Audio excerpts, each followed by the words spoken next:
Ola, preparados para unha viaxe moi especial e o mellor é que non temos nin que movernos da casa. Hoxe imos descubrir xuntos por que o tempo en Galicia é como é, cuáles son os seus segredos. Imos aló. A ver, pensado un momento, por que parece que en Galicia sempre hai que ter un paraguas a man? Ou por que no verán non temos esa calor abafanta doutros vitios?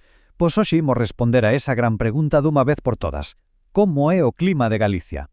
Moi ben, pois imos comezar. Para entender o noso clima, o primeiro que temos que facer é desvelar un segredo, unha peza clave que o explica absolutamente todo.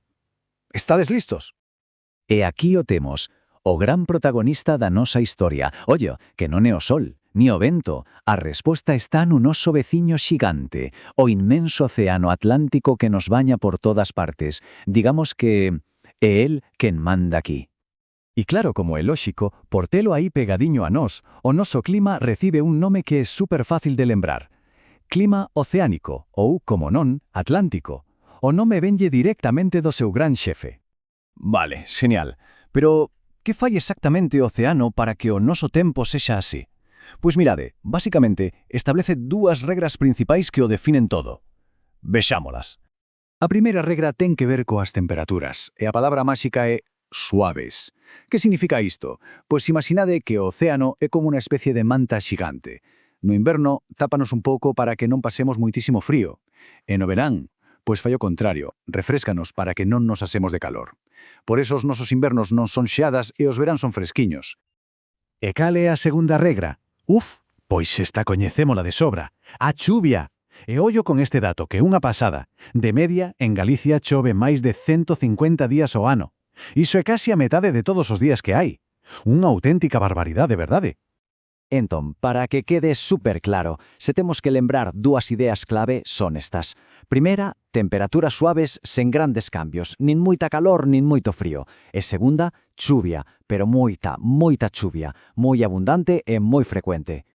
Pero, atención, unha pregunta importante. O clima é exactamente igual en Ourense que na Coruña? Pois a resposta é que non. Galicia é moi diversa e o seu clima tamén ten as súas pequenas diferenzas. Imos facer unha pequena viaxe polo mapa para ver as tres Galicias do clima.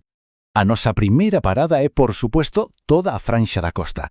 Aquí, como é lóxico, a influencia do Atlántico é total. Estamos pegados a él. Isto fai que o clima sexa o máis suave e húmido de todos. É o exemplo perfecto de clima oceánico. Agora viaxamos cara adentro, afastámonos un pouco do mar. Que pasa aquí? Pois que aquela manta da que falábamos antes xa non chega con tanta forza. Entón a consecuencia é que hai máis contraste. Os invernos son un pouquiño máis fríos que na costa e os veráns un pouquiño máis cálidos. E a nosa última parada lévanos ao máis alto, as zonas de montaña. Aquí a cousa cambia bastante máis, A altitude fai que, en xeral, todo sexa moito máis frío. Chove aínda máis, se é que se pode, e no inverno é moi normal que esa chuvia se converta na protagonista branca da paisaxe, a neve.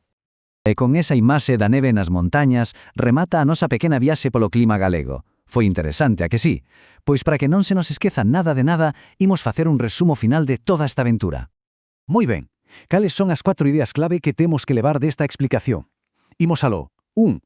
O océano é o gran director de orquestra do noso clima. 2. A palabra máxica para as temperaturas é suavidade. 3. A auga, sobre todo en forma de chuvia, é moi abundante. E 4. Existe variedade, porque non é o mesmo estar na costa, no interior ou na montaña. E rematamos cunha pregunta para pensar. Ahora que sabemos que o noso clima ten temperaturas suaves e moitísima auga, queda un pouco máis claro por que Galicia é tan verde? Aí o tedes, a resposta estaba no ceo e no mar. Até a próxima!